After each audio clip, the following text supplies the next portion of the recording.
তুমি কি কখনো ভেবে দেখেছো তুমি যেটা প্রতিদিন হাতে নাও, ছোট্ট একটা ক্যালকুলেটর, এই যন্ত্রটা শুধু নম্বর যোগ বিয়োগ করে না, এর পেছনে আছে কয়েকশো বছরে লুকিয়ে থাকা গল্প।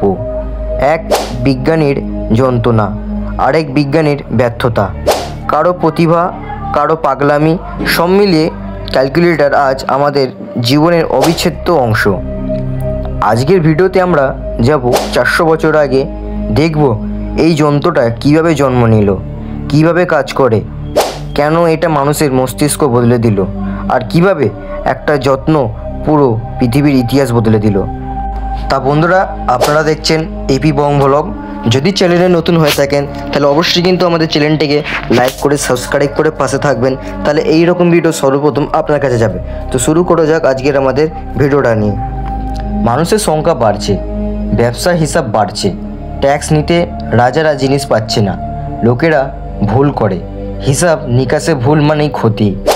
1600 সালের দিকে ইউরোপের বাণিজ্য এমন পর্যায়ে পৌঁছায় যে মানুষ বুঝতে পারে মানুষের মস্তিষ্কের উপর ভরসা করলে চলবে না। এমন একটা যন্ত্র দরকার যা ভুল করবে না, যা যত বড়ই সংখ্যা হোক সেকেন্ডে হিসাব করে দেবে। এই প্রয়োজনীয় নিয়ে আসে প্রথম ধারণা, একটা যান্ত্রিক হিসাব করার মেশিন, যেটা পরে হয়ে যায় আজকের ক্যালকুলেটর। 1642 সাল, ফ্রান্সে মাত্র 19 বছর বয়সী একটি ছেলে, নাম ব্লেজ প্যাসকাল। তার বাবা ট্যাক্স অফিসার ছিলেন।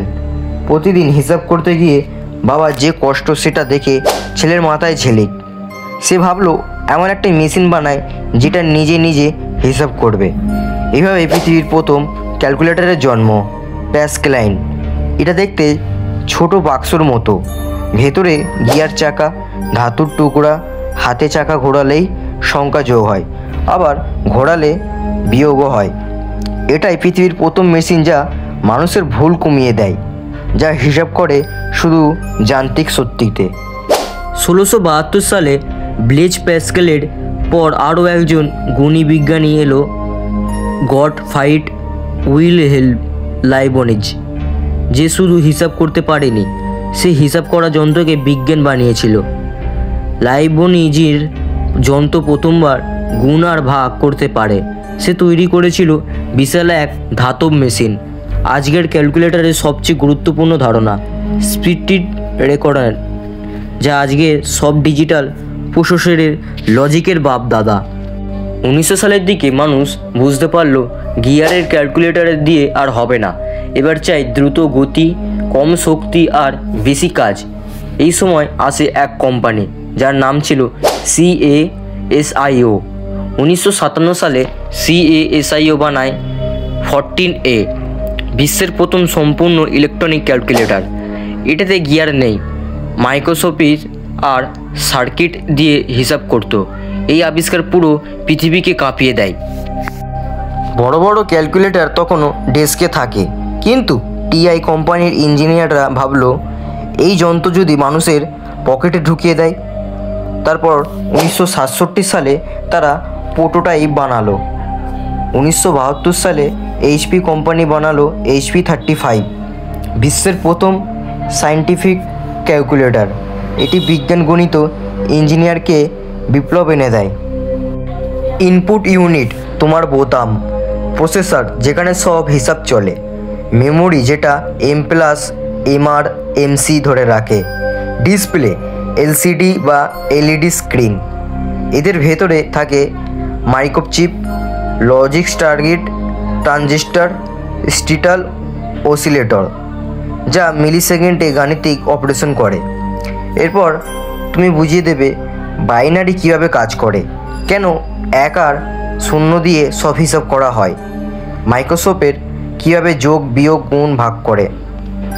পৃথিবীর প্রতিটি ব্যাংকে বিজ্ঞান, ইঞ্জিনিয়ারিং, স্কুল, ব্যবসা, সব কিছু বদলে যায়।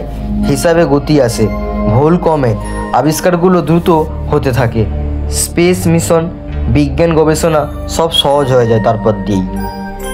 আজকের ক্যালকুলেটর শুধু যোগ বিয়োগ করে না, এখন ইন্টিগ্রাল, ডেরিভেটিভ, পরিসংখ্যান, গ্রাফ, পলিনোমিয়াল সব দেখাতে পারে। AI ক্যালকুলেটর এখন প্রশ্নের ব্যাখ্যাও করে। মোবাইল অ্যাপ ক্যালকুলেটর সিম্বল চিনে ফেলে। তুমি এখন যেটা শুনলে এটা শুধু একটা যন্ত্রের ইতিহাস নয়, এটা মানুষের মস্তিষ্কের বিবর্তনের গল্প। প্যাসকাল যে যন্ত্র বানিয়েছিল তার বাবার কষ্ট দেখে আজ সেই যত্ন পুরো পৃথিবীকে বদলে দিয়েছে। একটা ছোট্ট মেশিন, একটা ছোট্ট বাটন, একটা ছোট্ট ডিসপ্লে মানুষের সভ্যতাকে এগিয়ে নিয়েছে কয়েকশো বছরের পথে। প্যাসকাল যখন বাবার কষ্ট দেখে প্রথম ক্যালকুলেটর বানালো, সে ভাবেনি তার এই আবিষ্কার একদিন ব্যাংক, বিজ্ঞান, মহাকাশ, স্কুল সব জায়গা বদলে দেবে।